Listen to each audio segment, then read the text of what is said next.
Tom, what is DeSantis' camp thinking about right now? What is Biden's camp thinking about right now? What are Dems thinking about right now? What are Republicans thinking about right now? What I mean by Republicans, Tom, I'm talking a camp, McConnell. I'm talking about, the folks that are not necessarily a Trump Republican, the rhinos, right? So DeSantis, okay, Biden's camp, Trump's camp, Republicans, and Dems. What are they thinking? I'll take a couple. Maybe Adam will take a couple. I'm going to take McConnell, and I don't think McConnell's happy. McConnell is a good legislator. I think when he sees this indictment, any lawyer or person is going to look at this and they're going to think about the Clinton campaign finance, and he's going to be sitting there thinking, man, this is weak, and they're really getting this guy revved up. So I don't think McConnell's going to be very enthusiastic about this at all. The core, the RNC, I don't think the RNC is happy at all. I think they've seen the opposition research. They see things come out. I think they're scrambling a little bit, and I don't think they're happy.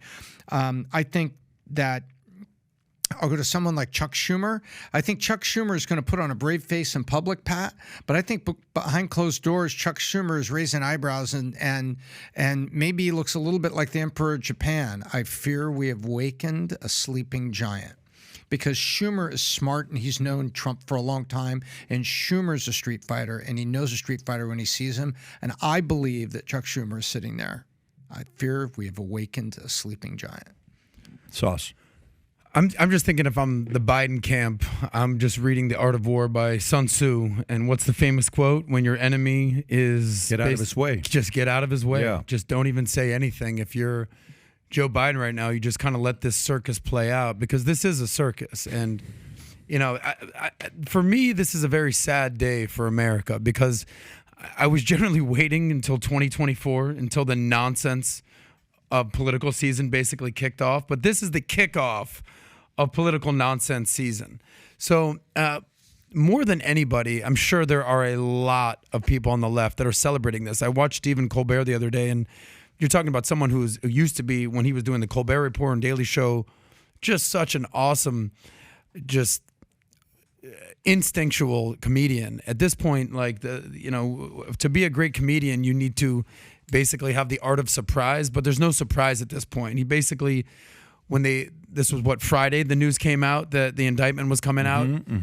He says, all right, guys, Trump got indicted. The crowd goes wild.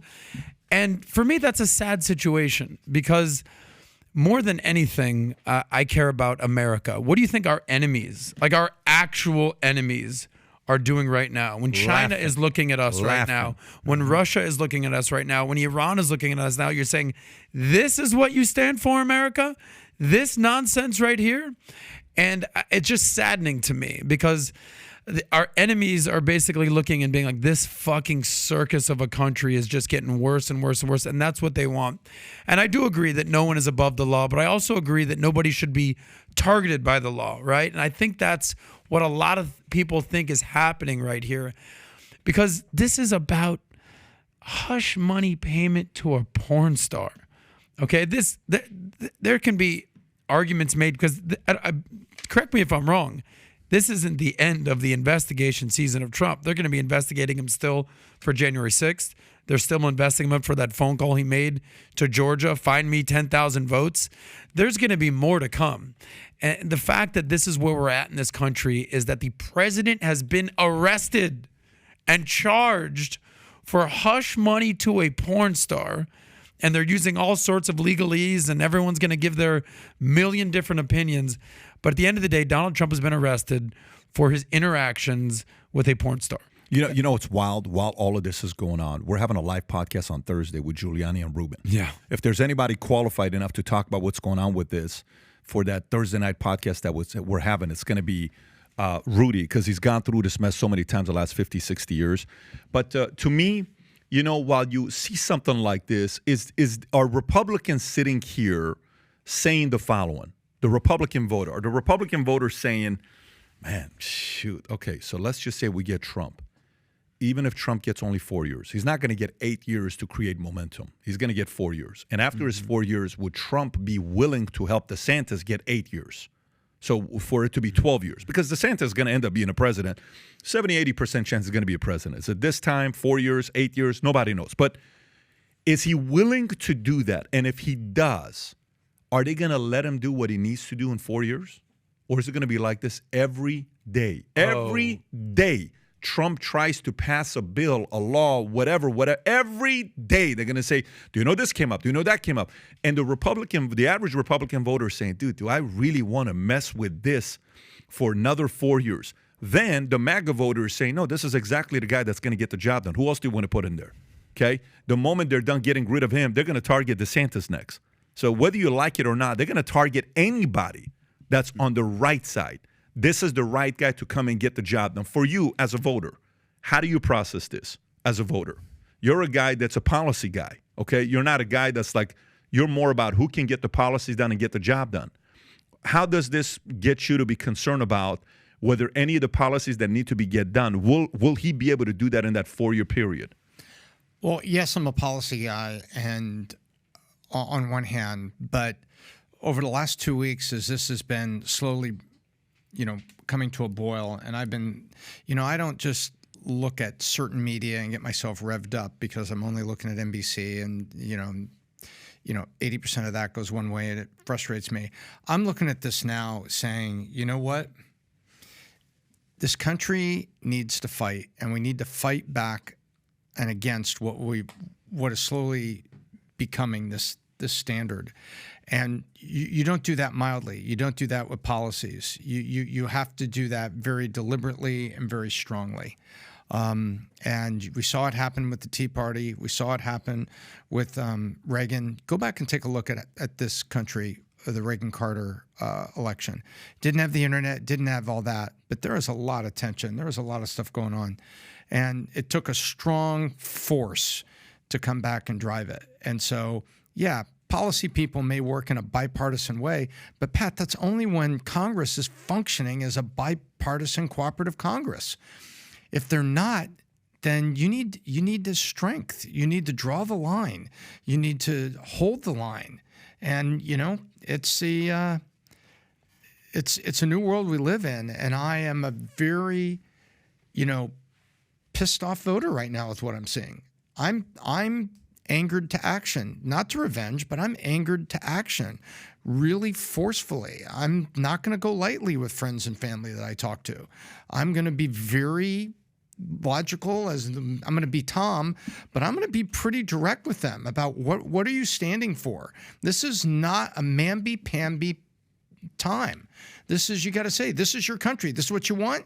You want to be like the Brits who have prime ministers for 10 minutes. We've seen that. 3 prime ministers in the last, 18 months? And yeah.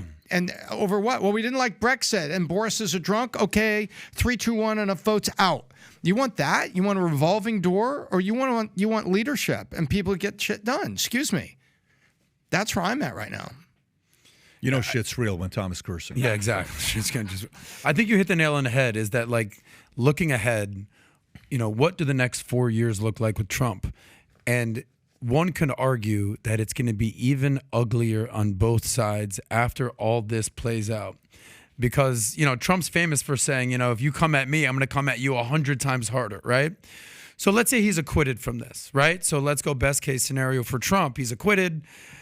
Do you know how vindictive and ugly he could rightfully get? You tried to do Russia with me. You tried to do Ukraine. You tried to do this. You tried to do that. Then you fucking tried to throw me in jail. Do you know how ugly and vindictive it can get? And for the country, and then the media is going to come after him, double down on everything. Like, I didn't think things could get even uglier than they did in 2016, 2018, 2020. And I feel like 2024 is basically like, yeah, hold my beer, buddy, because we're about to see how ugly things can get. And as Americans, this is a sad day, because I think this is the tipping point and the starting point for when the ugliness round 3 arguably is going to begin. And I don't think anybody wants that for our country. And the whole reason that Joe Biden even got elected, nobody was out there rooting for Joe Biden. It's just they didn't want the Trump-trained circus that was continuing to basically have a second term. And Biden's proven to be a walking corpse at this point. I think even Dems, I think 60% of Dems, 55% of Dems don't want him to run again, whatever the number is today. I don't know. It's just, this is not a good day for America. If you hate Donald Trump, I get it. I mean, or if you have Trump derangement syndrome, I get it. But this is not a good look for the country that you live in. No, the election, we all know it, 8 to 11% voted not Trump. They didn't vote for Biden. They voted not Trump. Correct. And it was the dissatisfied, on a scale of 1 to 10, your 5 to 6s, 10 being liberal, 0 being conservative. The 5 to 6s on that moderate middle, 8 to 11% voted not Trump, not for Biden. And Pat says this all the time. There's 10 to 12% of the country that controls the election. The country. The swing states, the Midwest, the Rust Belt, and there's going to be polling like crazy in those areas to see what they think about this indictment. And those are the people that basically our country goes.